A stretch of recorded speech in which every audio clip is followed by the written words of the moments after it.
Okay, so I've just spent the entire year working 8 hours a day, sometimes more, for one of the largest Web3 crypto companies in the world. And it's been fascinating. Before joining, I was super curious what life might be like working for a crypto company, a Web3 company, and if it might differ from traditional tech companies. I was asking myself things like, was it all hype? A cryptographic minefield? What do Web3 companies actually do and how? And why can the industry seem so secretive to the outside world at times? So I threw myself in at the deep end, joined the company, and ventured into the world of crypto full time.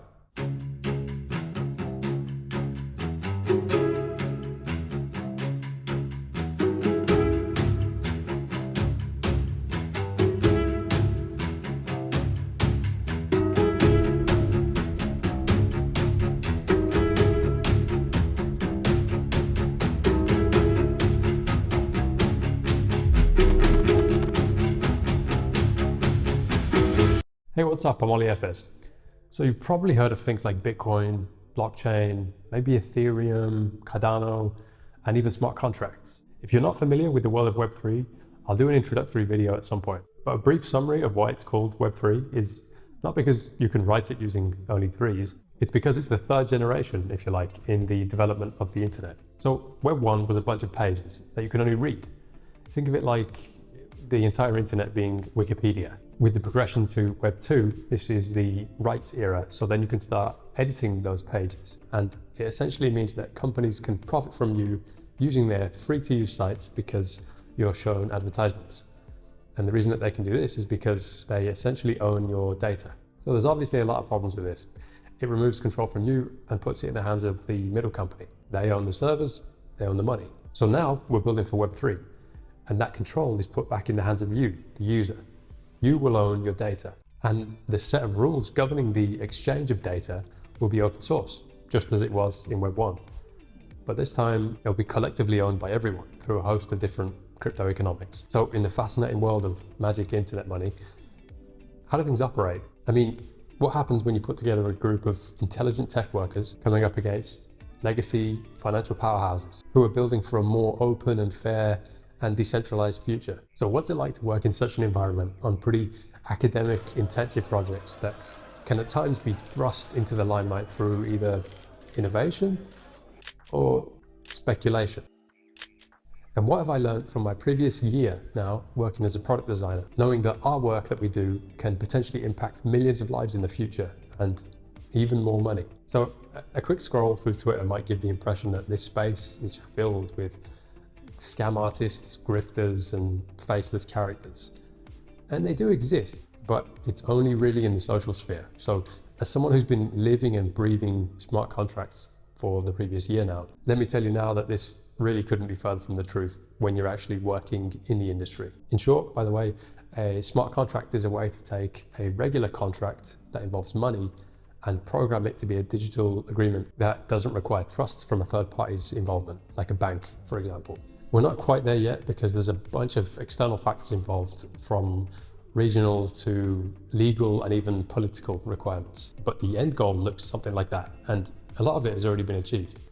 You'd think that working at a company that's heavily dependent on the success of cryptocurrencies and its economics to be constantly involved in discussions of perhaps a favored blockchain or cryptocurrency, like as if you'd be working with people all rooting for a single horse in a race. And in reality, people are actually rooting for the race to exist in the first place. So one of the things that I've learned is that crypto isn't everything. And in fact, it's not even half of it. I assumed that we'd be building specific blockchain solutions, but I quickly found out that we're actually aiming for interoperability across all blockchains. And for that to happen, we need all boats to race, or all horses to compete in the race.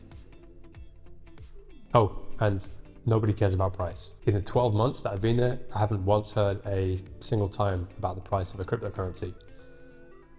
Seriously. We have a public forum for non-work related topics, and even there we mainly discuss industry news. The community though is most definitely supercharged. There's no shortage of interest to gain user experience insight, which is great for me. And when you're building something, because it means that you can directly speak with people, test out your ideas, your theories, see if it's working for you and for them. I actually used to struggle to find people to participate in these feedback sessions, but since joining a Web3 company, I've had no problem at all. It's great. We even actively build and test analysis methods because of the sheer volume of feedback that we get. It comes down to two things, I think. So I believe that people are so willing to participate in these feedback sessions because, one, a lot of people want the industry to succeed because they want to see a fairer future, and two, because they may have an interest in trading a particular cryptocurrency. Both seem like reasonable entry points, to be honest. You hear about a price, you think you can make some money. That's how a lot of people get initially interested in the industry. And for us, it certainly accelerates the product development cycle. And it's a lot of fun to speak to these people because they want to build such innovative, crazy new ideas that don't exist yet. Okay, so with everything that I've mentioned so far, you want to know what the best part about my job is? People. So most places that you work in, your interaction with your colleagues can be doomed from the start, maybe because of bad management, the culture, or even your own fulfillment working there. And that means that every day I get to be a sponge and listen to well-rounded people on a wide range of topics, including finance, economics, ethics, consensus, engineering, security, and general life principles. Everything we do is approached with meticulous detail, so if all else fails, at least we can fall back on the direction, the overall direction that we're all going in. Everyone wants the same thing, not just in this company, but in the entire industry, so it pays to be a sponge. One thing that I should mention is that these problems that we're trying to solve, they're not trivial. So most of the conversations that we have are approached from an open mind and they're pretty candid. I know that's not for everyone, but I can personally really appreciate that honesty at the risk of ruffling a few feathers. We're building tools and ideas that don't yet exist. As a designer, we're always inclined to look at others for inspiration. If you're jumping into Web3, be prepared to pioneer some products and solutions in this space. It's not easy. We struggle at times and the problems are hard, but it's very fulfilling.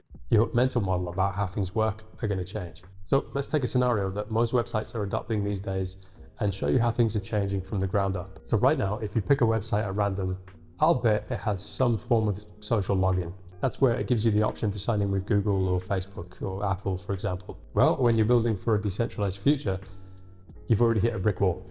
You can't even access a website the same way that you would normally anymore. This is because the site that you're accessing is relying on one of those websites like Google to authenticate your identity, whilst giving you the convenience to not have to create new usernames or passwords, which, don't get me wrong, I use all the time because it's super convenient, right?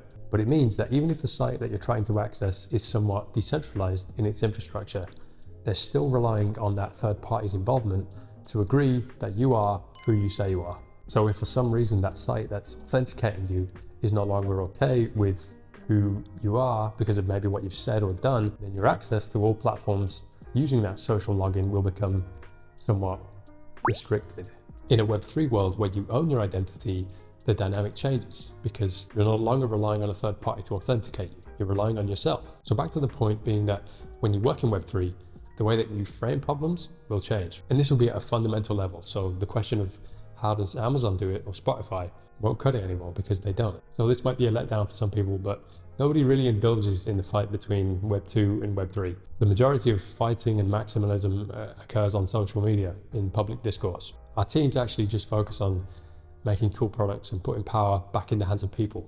Somebody's going to build it, so it might as well be us. Some of you watching may work for tech companies, thinking how all of this might affect you. And if I had to guess, I'd say that a lot of companies will end up adopting a similar route in terms of the thinking around security and mental models and interoperability and even the power of tokenomics. So as ownership of our data, identity, and money become more essential, we'll need the infrastructure in place to cater for it. So by going in depth about what I've learned, I hope to have shown the importance for our industry to exist, and also a look into what could be in store for you if you choose to participate. I still work for the company, IOG, by the way, so if you're watching this and we work together, hey, what's up? I hope this was a fair and accurate representation of what your experience has been like too. Okay, cool.